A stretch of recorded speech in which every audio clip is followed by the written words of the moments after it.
kesempatan kali ini kita akan membahas bagaimana instruksi yang akan dijalankan pada MIPS. Kalau pada pertemuan sebelumnya kita sudah mempelajari bagaimana pengenalan dan arsitektur dari MIPS. Nah, sekarang kita akan melihat bagaimana instruksinya. Mari kita mulai di sini pada slide pertama. Oke, jadi sebelum masuk ke dalam instruksi, kita akan mengenal kembali bagaimana nanti apa itu MIPS yang nanti akan terjadi. Nah, yang perlu kita ingat yang pertama nanti adalah kita mengenal namanya register. Jadi register di sini merupakan tempat penyimpanan yang lokasinya berada di dalam CPU. Jadi setiap nilai atau setiap variabel yang akan dioperasikan oleh CPU atau ALU di situ nanti akan disimpan terlebih dahulu ke dalam register. Di dalam MIPS nanti terdapat 32 register seperti yang sudah kami sampaikan, yaitu dari register 0 sampai dengan register 1. Nah, nanti register 0 di sini nilainya selalu dengan diisi dengan 0 di sini nanti. Ini adalah mengenai register. Nah, ini adalah tabel dari penggunaan register. Ini adalah nomornya, nomor 0. Ini ya, itu jadi di sini 0. Kemudian 1, 2, 3, 4, 5, 6, 7 dan seterusnya itu sampai dengan 31. Ini adalah mengenai baik. Mari kita lihat bagaimana apa itu untuk operasi baik itu penjumlahan atau pengurangan. Nah, nanti di dalam penjumlahan atau pengurangan, terutama untuk dalam integer di sini nanti, kita akan mengenal sintaknya itu adalah 1, 2, 3,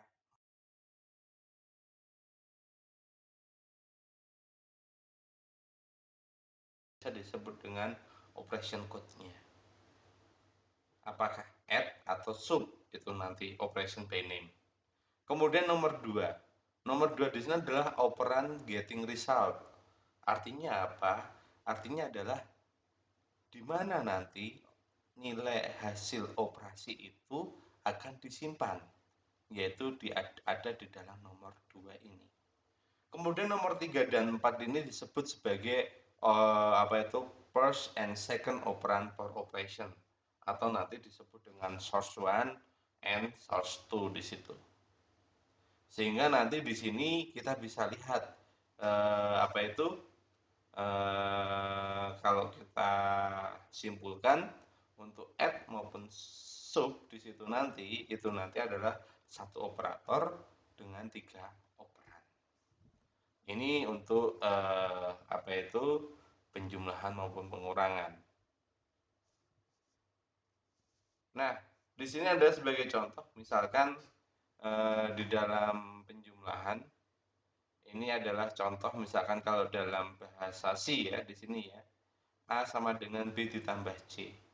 Di mana di sini artinya adalah ketika B ditambah C, itu nanti hasilnya disimpan di A. Nah, bagaimana nanti di dalam MIPS? Nah, di dalam MIPS di sini nanti kita bisa lihat, yaitu instruksinya menjadi add $S0, $S1, $S2. Di mana S1 dan S2 ini kalau kita analogikan adalah nilai B dan C. Sedangkan $S0 ini adalah A. Itu adalah mengenai penjumlahan. Kemudian yang kedua, subtract juga sama. Misalkan kalau saya punya ini ya. Nah, ini punya E dan E dikurangi F disimpan di D. Dan ini dalam bahasa C.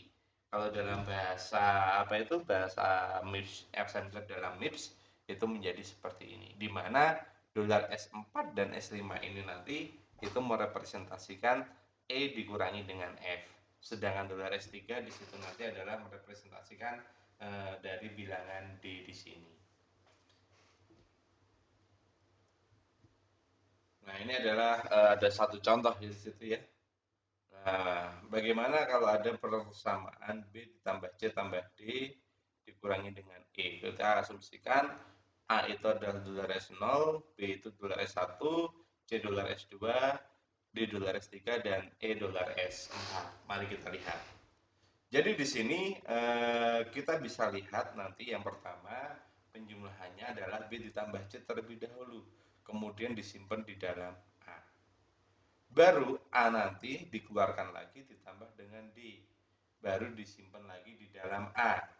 Dan seterusnya nilai A dikeluarkan dikurangi dengan E disimpan lagi di dalam A. Dan ini adalah bentuk dari bahasa assembler untuk MIPS-nya. Jadi yang pertama adalah kita lihat tadi, kita asumsikan $S0 adalah A dan seterusnya. Sehingga di situ kita bisa lihat menggunakan add $S0, $S1, $S2. Jadi B ditambah C disimpan di A. Kemudian ini A ditambah dengan D disimpan di A lagi. Kemudian A dikurangi dengan E disimpan di dalam A. Itu adalah mengenai apa itu penjumlahan maupun pengurangan. Nah, bagaimana kalau yang seperti ini? Jadi tadi ada perbedaan di sini. Yang akan kita kerjakan di sini tentunya adalah yang ada di dalam kurung terlebih dahulu. Nah, kita asumsikan add G, H, I, J ini nanti berada di masing-masing register di situ. Nah, yang pertama tentunya adalah kita akan menjumlahkan dulu yang persamaan yang di depan. G ditambah H disimpan di F. Baru nanti di sini apa itu? Kita mengerjakan yang di kurung berikutnya. Karena di sini $S0 ini sudah diisi nilai F, tentunya tidak mungkin kita isi lagi dengan nilai I tambah J, nanti nilainya berubah. Sehingga di sini saya membutuhkan register bantuan, ada temporary. Jadi saya menggunakan $T0. Jadi $T0 ini nanti sama-sama register yang digunakan untuk menyimpan, tapi di sini ada temporary.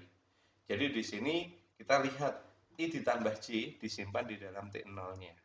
Baru nanti saya udah punya nilai $S0 dan $T0 di sini baru saya kurangkan.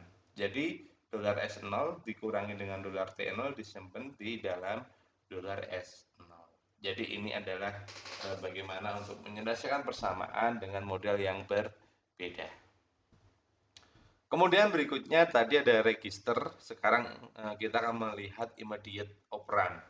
Immediate operand atau nanti biasa disebut dengan konstanta. Jadi ketika kita akan menjumlahkan satu persamaan dengan konstanta. Jadi nilainya sudah fix. Misalkan di situ saya punya F sama dengan G ditambah 10. Sehingga 10 ini tidak perlu saya masukkan ke dalam register manapun, tetapi nanti di sini sudah include. Jadi apa itu nilai dari immediate ini nanti akan menempel pada instruksi. Contohnya di sini. Jadi ini adalah misalkan $S0, $S1, 10. Berarti nanti artinya apa? Di sini adalah isi dari register S1 ini nanti dijumlahkan dengan 10 dan hasilnya disimpan di dalam S0. Ini mengenai immediate. Nah, contoh di situ ya, adik-adik kita bisa lihat G plus 2 H minus 7 dalam kurung. Nah, berarti di sini kita asumsikan F itu adalah di S0 dan G-nya itu adalah di S1. Hanya nanti di mana? Ya nanti ditambahkan sendiri di S2 juga tidak apa-apa di situ. Nah, ini kita bisa lihat ya. Jadi yang pertama kita kerjakan dulu G plus 2-nya tadi. Jadi ini. Kemudian di sini adalah H minus 7 karena tidak ada sub B di situ, nanti tetap add I, add immediate, cuma ini di sini nilainya adalah nilai negatif. Itu adalah mengenai immediate. Kemudian data transfer, jadi bagaimana nanti saya akan memindahkan nilai dari memori ke register. Nah, nanti kita bisa menggunakan base addressing. Jadi di situ nanti tentunya kita bisa menggunakan register yang sudah ditentukan dari nomor 0 sampai dengan 31 di situ. Nah, ini beberapa contoh di situ. Jadi bagaimana misalkan kita punya contoh seperti ini. Jadi nanti kita akan memindahkan nilai dari memori alamat ini, nanti isinya apa akan kita pindahkan ke dalam register, misalkan ke T0 di situ. Nah, ini adalah untuk base addressing, nanti sintaknya ada 1, 2, 3 dalam kurung 4. Sama, nomor 1 adalah operation BNM-nya, kemudian nomor 2 register yang akan menerima nilai. Kemudian 3 ini adalah numerical offset nanti dalam bentuk byte di situ nanti. Kemudian nomor dalam kurung 4 itu adalah register yang akan yang berisi pointer ke dalam memorinya. Ini adalah contoh untuk memori itu register. Nah, ini contohnya. LW $T0,1 12 di situ ya, sama 0,12 dalam kurung $S0. Ini adalah memori to register. Berikutnya adalah register to memory. Nah, ini adalah beberapa modelnya. Kemudian selain itu ada instruksi decision. Jadi untuk menentukan pilihan. Ada if ataupun if else. Kemudian ada multiple condition di situ dan konsekuen. Sama inequality atau pertidaksamaan di situ nanti. Nah, ini contoh ada if statement di situ nanti. Yang pertama, if conditionnya apa, then statement. If condition, then statement 1, else statement 2. Nah, nanti di sini bisa ini adalah yang sering kita lakukan, dan nanti di sini nanti kalau dalam assembly ini menjadi seperti ini. Go to label 1 atau L1 ataupun yang lainnya di situ. Nah, di dalam MIPS di situ nanti untuk decision instruction di situ nanti kita akan mengenal ada BEQ atau branch equal. Kemudian ada BNE, branch not equal di situ nanti. Contoh di sini BEQ register 1, register 2, L1. Artinya apa? Jadi nanti ketika register 1 itu nanti sama dengan register 2 isinya, maka dia lari ke L1 di situ. Ini adalah arti dari BEQ register 1, register 2, and then L1.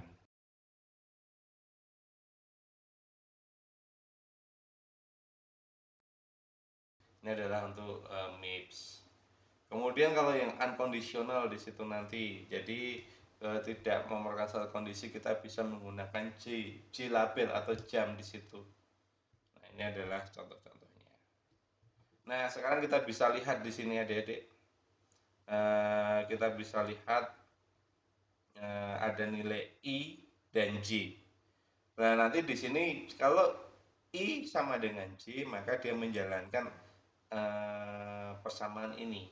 Tetapi kalau I tidak sama dengan J, dia menjalankan persamaan ini. Nah, ini kita bisa lihat ya. Nilai F kita asumsikan berada di S0, kemudian G di S1, H itu di S2, I S3, J S4. Nah, bagaimana? Kalau kita lihat persamaannya secara umum seperti ini. If I sama dengan J, jalannya ini. Kalau else-nya kalau tidak sama dengan berarti ke sini. Nah, sekarang bagaimana kita bentuk ke dalam MIPS-nya. Nah, di sini kita bisa lihat ya. Kita bisa menggunakan yang pertama BEQ, branch equal. Dicek isi dari register S2, S3 dan S4 itu sama enggak? Kalau sama, dia akan lari ke true. True apa? True di sini adalah instruksinya penjumlahan. Tetapi kalau ini tidak terpenuhi, maka dia akan lari ke sini. Nah, kalau sudah, dia akan selesai masuk ke fin. Kalau ini terpenuhi, dia lari ke sini. Kalau sudah dijalankan, dia juga sama, lari ke dalam fin. Ini adalah fin, itu berarti exit. Nah, ini adalah contoh bagaimana ketika kita membuat sebuah persamaan yang ada di sini, kita ubah ke dalam assembler, terutama ketika kita menggunakan MIPS. Kemudian ada juga nanti inequality, di situ nanti pertidaksamaan, di situ nanti tidak sama dengan dan sebagainya. Nah, nanti ini sama. Ada set less than di situ nanti dan seterusnya. Kemudian format instruksi yang ada di dalam MIPS, di situ nanti kita mengenal RTAP, ITAP, dan JTAP. RTAP atau R format di situ nanti tentunya ini bentuk instruksinya. Jadi nanti sepanjang 32 bit itu akan kita bagi-bagi. Yang pertama ada opcode-nya 6 bit, register source-nya 5 bit, targetnya 5 bit, destination-nya 5 bit, ship amount-nya 5 bit, dan function code-nya 6 bit. Untuk iTab di situ nanti opcode-nya sama 6 bit, register target maupun source juga sama, tetapi di sini nilai immediate-nya adalah sepanjang 16 bit. Untuk JTAG di situ nanti opcode-nya tetap 6 bit, sisanya adalah nilai immediate. Nah, ini contoh untuk J format di situ ya. Ini contoh-contohnya. Nah, nanti R format di situ tadi sudah saya jelaskan atau di pertemuan sebelumnya sudah dijelaskan. Jadi di sini ada opcode. Itu adalah nama instruksinya. Kemudian di sini ada function code. Nah, nanti yang menentukan jenis operasinya. RS, RT, RD. Kalau RS, RT itu adalah source dan target. Jadi disebut dengan apa itu register yang menjadi sumber variabelnya. Kalau RD itu destination-nya di situ. Ini contoh-contohnya aja. Nah, ini contoh misalkan ada $S1, $S3, $S4. Nah, bagaimana di sini? Kita lihat opcode-nya adalah di sini add, yaitu nilainya pasti zero semua. Untuk R format, untuk opcode nilainya zero, yang membedakan nanti function code-nya. Kemudian RS atau source-nya nanti, ingat source-nya itu bukan $S1, tetapi source-nya itu adalah ini dan ini, S3 dan S4. Nah, S3 itu dia berada di nomor 19. Nah, ini makanya di sini source-nya nomor 19. Nah, 19 kalau ini heksanya ini. Nah, ini bentuk binernya. Kemudian apa itu S4 itu 20. Nah, ini heksanya, ini desimal, ini biner. Baru destination-nya ada di sini, S1. Dia ada di nomor 17. Ship amount-nya adalah 0. Function code-nya adalah 32. Itu sudah menjadi ketetapan untuk add. Sehingga nanti kodenya itu akan menjadi seperti ini. 6 bit, 5 bit, 5 bit, 5 bit, 5 bit, 6 bit. Ini adalah apa itu? Kita bisa lihat ya di sini nanti kodenya. Jadi kita bisa lihat kode yang kita tuliskan seperti ini. Jadi ini ketika kita menuliskan itu nanti akan ada perbedaan.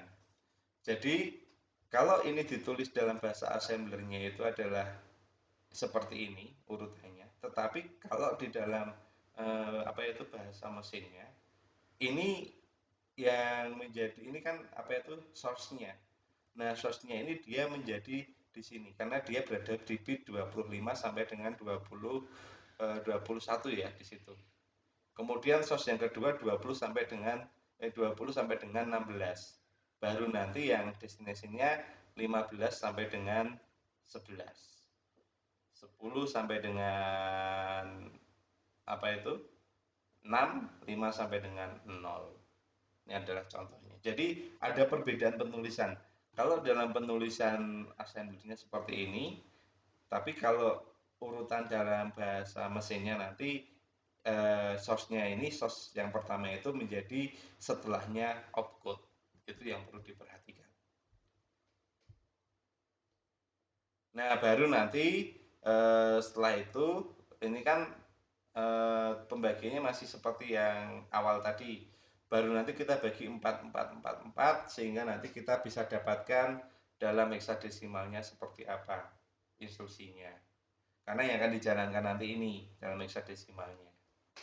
Jadi di sini kita bisa lihat kan 0, ini 2, ini 7, ini 4, ya, ini 8, 8 lagi, kemudian 2 dan 0. Itu adalah contoh untuk R format example contohnya. Nah, ini latihan nanti silahkan dicoba-coba. Jadi di situ kita bisa lihat ya, misalkan diketahui bahasa mesin apa itu assemblernya di sini. Nah, coba buat bahasa mesinnya seperti apa. Bahasa mesinnya itu seperti ini. Tapi kalau ini diketahui bahasa mesinnya ini buat bahasa assemblernya seperti apa. Ini kita bisa lihat jawabannya di situ, kita bisa lihat ya. Ya, jadi yang pertama, jadi di situ karena ini adalah R format, maka nanti opcode-nya itu adalah pasti zero. Kemudian register destination-nya di mana?